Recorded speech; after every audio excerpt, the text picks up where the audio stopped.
Welcome back. We are joined today by Brian Berletic, a former U.S. Marine, political analyst, author, and also host of The New Atlas. And I will leave a link to his podcast in the description. Thank you very much for coming back on. Thank you so much for having me back on. So you often make the argument that the U.S. pursues strategic sequencing, that is more or less a staged approach to how it confronts rival powers. So essentially seeking to take on one at a time.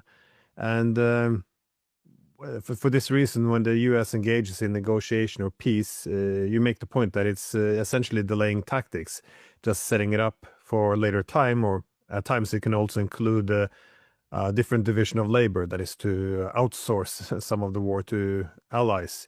And well, I thought about you when I was reading this recent speech by Elbridge Colby, the U.S. Undersecretary of War for Policy, in which he makes it, well, I would say unmistakably clear that the U.S. is not seeking to put an end to the Ukraine war. Rather, it's outsourcing it to the Europeans, who should continue to fight and escalate. I was wondering, how did you make sense of this speech?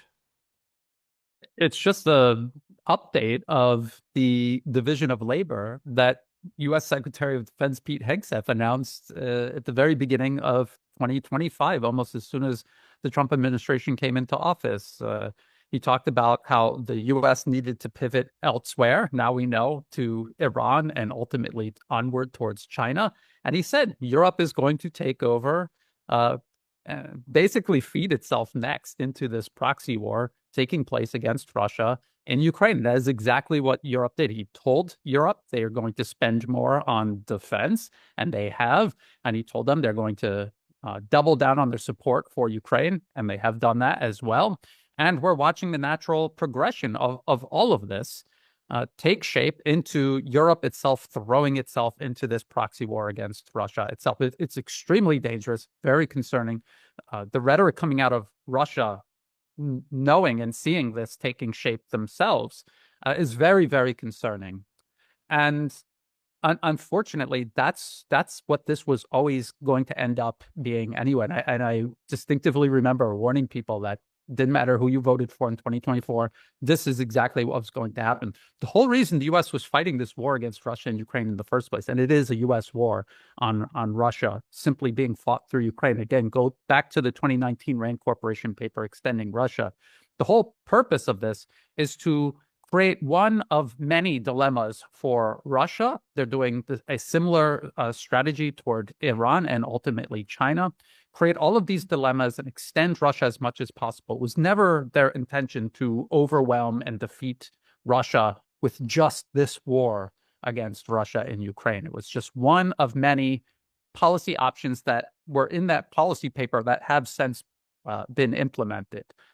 And one of the things they were talking about was destroying Russia's energy exports to Europe, and how the U.S. was going to ramp up LNG exports to Europe. At the time, it made no sense because Europe still had access to plentiful, reliable, cheap Russian energy.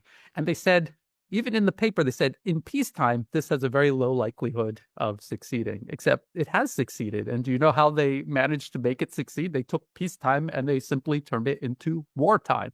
And the only way this policy of keeping Europe dependent on American energy and off of Russian energy and extending and undermining Russia is by keeping the war going. So there was never any intention at all, ever, of the U.S. wanting to make peace with Russia. And this is the exact same reason why the U.S. has absolutely no interest in making peace with Iran, because ultimately all of this against Russia and Iran is meant to target not just China, but also Asia. And I would argue that the war on Iran and disrupting all energy coming from the Middle East and disrupting not just China's supply of energy from the Middle East, but all of Asia's supply of energy from the Middle East. This is simply the U.S. doing to Asia what it has already done to Europe. They cut Europe off from Russia, from energy through war, and now they're using war to cut Asia off from energy from the Middle East.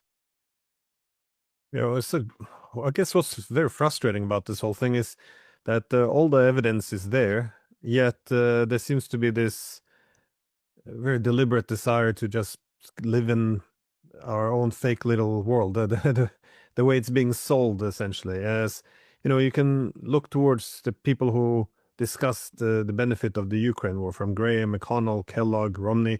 You know, the list is long, where they make the point, oh, this is going to be a good war. We can fight with Ukrainians. We don't have to waste our own soldiers, and using Ukraine to knock out Russia, we can focus on the Chinese instead. It can be said in the open, but again, it's not a world which these people are comfortable living in with. So they essentially ignore it. And the same with what you said with decoupling Europe from Russia in terms of energy.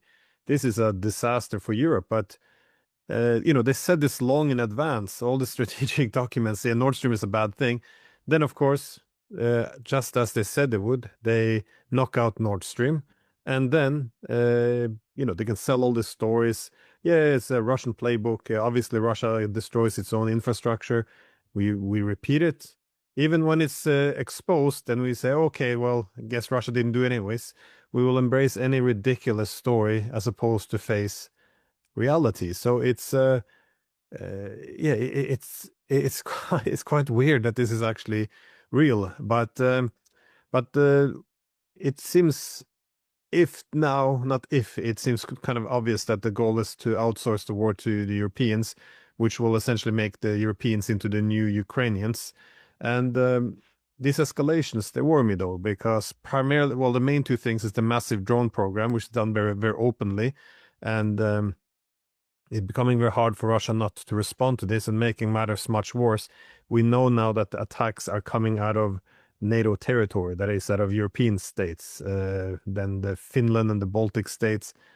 All of this is happening while the US is pulling back and handing this war to the Europeans, which seem to be very eager to take over. I mean, do you think the Europeans are being set up for war?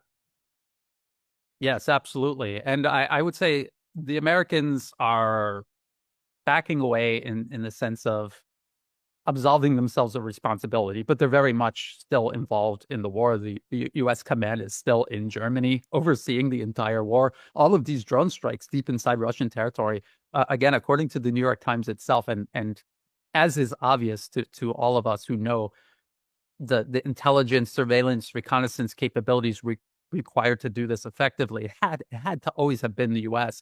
They admit it was the CIA and the U.S. military overseeing this drone program, striking deep inside Russian territory. Not only that, but also the maritime drone attacks taking place all around the globe, targeting tankers carrying Russian energy exports. So the U.S. is still very much deeply involved and overseeing this entirely, but they're absolving themselves of responsibility, and they're putting the Europeans out there in the front, and also, as you mentioned, getting the Europeans ready to be the next proxy into the breach as Ukraine slowly crumbles. I think you will watch a very gradual, incremental salami slice approach.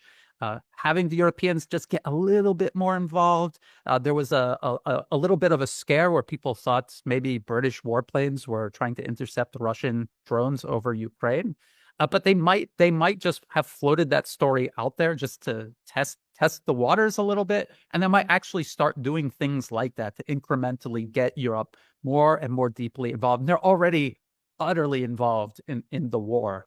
The U.S. is fighting Russia through Europe just as much as they're fighting it through Ukraine in many ways. We know that European weapons are going into Ukraine. And as you mentioned, the drone production, we knew this wasn't really all taking place inside Ukraine, and all of these weapons, missiles, even tanks that they say Ukraine is making, they're not making any of those. It's all being built all across Europe, in the United States, in other U.S. proxy territories, and then it's simply being finally assembled in Ukraine, and that's how they can say it was made in Ukraine. And so it's a whole process that's been taking shape for years, the whole course of this proxy war, and unfortunately, it does look like Europe is going to end up in almost indirect conflict with Russia. And people will say, why is Europe doing this? Because this doesn't serve their interests at all. But this is the danger and the power of American political capture over these countries. They control the information space. They control the political space. U.S. corporations are working in tandem with some of the largest European interests, but American interests are actually dominant even in Europe in many cases. And so this is why this is happening, and this is the same reason why we watch the Persian Gulf Arab states go along with the U.S. war of aggression against Iran. This is why we're going to watch countries like Japan, South Korea, the Philippines. They'll go along with U.S. escalation vis-a-vis China, even though their largest trade partner, import and export, is China.